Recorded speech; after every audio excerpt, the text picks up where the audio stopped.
Today I'm joined by Michael Johnson, who's the CEO of Rhinomed. Michael's a regular contributor to the Morgans Network, and welcome back. Thanks, Scott.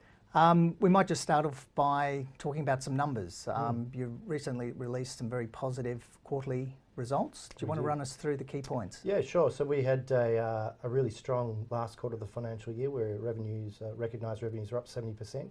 And that's really reflective of the start of, I suppose, the sell-through we're seeing from our stores and the sales of Mute, which is our sleep and snoring product, through our channel partners in the US, which was great. So 70% jump in recognised revenues, and we would expect to see that growth continue into Q1 of this year and then Q2 of next year as we see the impact of our new store additions, which includes about 1,100 CVS stores and about 3,000 Rite Aid stores in America.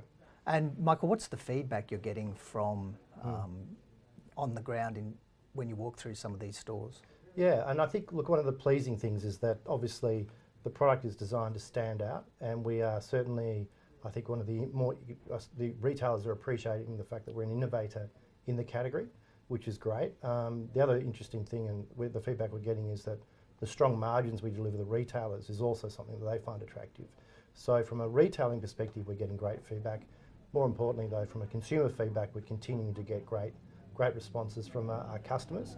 And in fact, a lot of the customer feedback's now resulted in a change or slight generation change in the packaging, and also a change in the materials that we're using. So we're in the process of rolling through a softer version of Mute, which will hopefully address some of the consumer feedback that we've had that may be a little bit too hard. So there's a bit of incremental innovation involved in that as well. Okay, that's very interesting. One of the other areas you're working on is a deal with Columbia Care. Do you want to tell us a little bit about that and what the intention is there? Yeah, sure. So we started a relationship, or a dialogue, I suppose you could say, late last year with Columbia Care. Columbia Care is the US's largest medical cannabis operator. They've got a deep expertise, not only at a production sort of at a grow level, but all the way through the sort of the distillation and production through to the dispensaries. They've treated about over 700,000 patients in the east coast of the US alone, so they're certainly a big and credible operator. We started a dialogue with them, and I was initially, to be honest, a bit sceptical, but then a research report came out of Northwestern University late last year that showed that you could use a cannabinoid to actually treat sleep apnea. Now, obviously, the sleep space is something that's of acute interest to Rhinomed.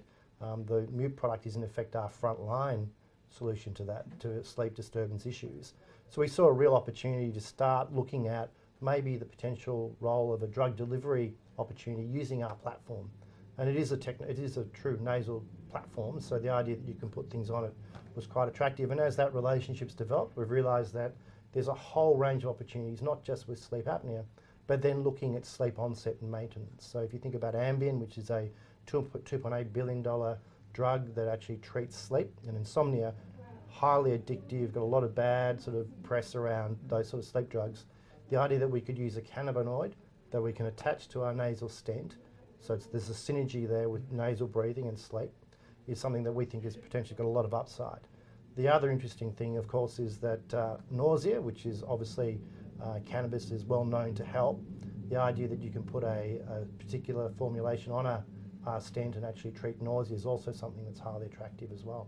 So it's an exciting opportunity. We think that the cannabis market, of course, there's a lot of hype, but ultimately, with the increasing legalisation in America at a medical and also recreational level, there's going to be a lot of pressure on gross margins, and that's where we see the opportunity of a patented delivery system that can microdose, in effect, a formulation through the nose, through the nasal mucosa, straight into the blood.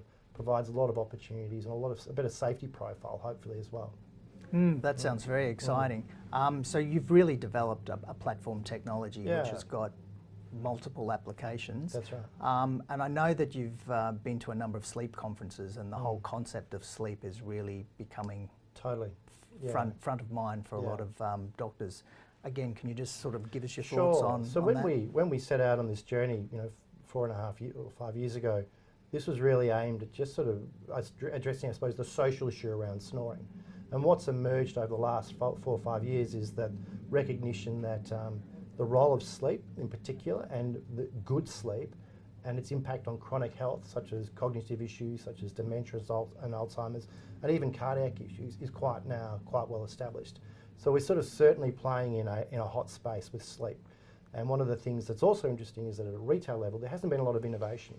So things like the Breathe Right strip, which has been around since the early 90s, which GlaxoSmithKline bought for 560 mil. Their last patent expired in 2013. So we sort of see that there's a real demand for innovation in that space. And certainly within the sleep apnea industry in particular, whether it's a CPAP mask or an oral device such as Somnomed's oral device, one of the key issues those guys face, the patients face, is compliance. And one of the key drivers around compliance is poor nasal breathing. If you've got a blocked nose, you can't breathe properly. With a mask, they'll crank up the pressure. With an oral device, you'll basically struggle. So there's an opportunity to create a non-drug alternative. And we're seeing mute now emerging as a companion therapy in that sleep apnea space, which is great. So we sort of see that with that, and then potentially with this Columbia relationship as it develops, we'll have a really, I suppose, a total solution set right across the sleep continuum, from primary snoring at one end to the more complex things such as insomnia and sleep apnea down the more clinical end. So it's an exciting time for the company. We've sort of demonstrated that we can make money, which is pleasing, and we're continuing to do so. But also I think with these R&D programs, with this the program, we've got a really exciting pipeline as well. Last time we spoke, the share price was around about 12 cents, I think, and it's now sort of pushing through 20 cents. So that's been a good increase in share price.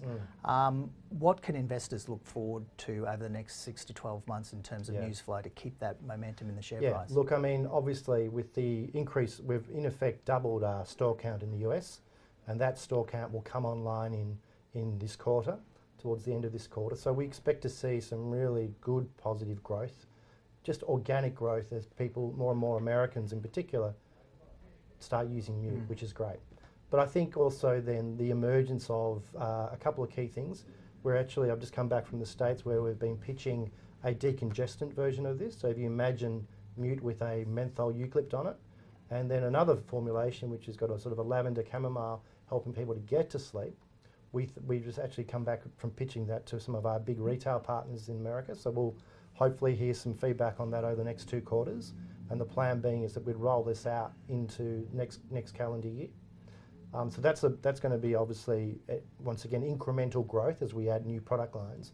But then I think the Columbia deal is something that I think we should, as the relationship develops, as we get the definitive agreement nailed, that there's some really exciting upside there with some pretty exciting products that I think will solve a lot of problems for a lot of people, especially in the US. And of course, dealing and having a partnership with an American-based company, not a Canadian or an Australian-based company, provides us immediate access to the largest medical cannabis market on the planet. Okay, well, it sounds very exciting. We might leave the conversation there. I've been joined by Michael Johnson, who's the CEO from Rhinomed. Thanks, Scott.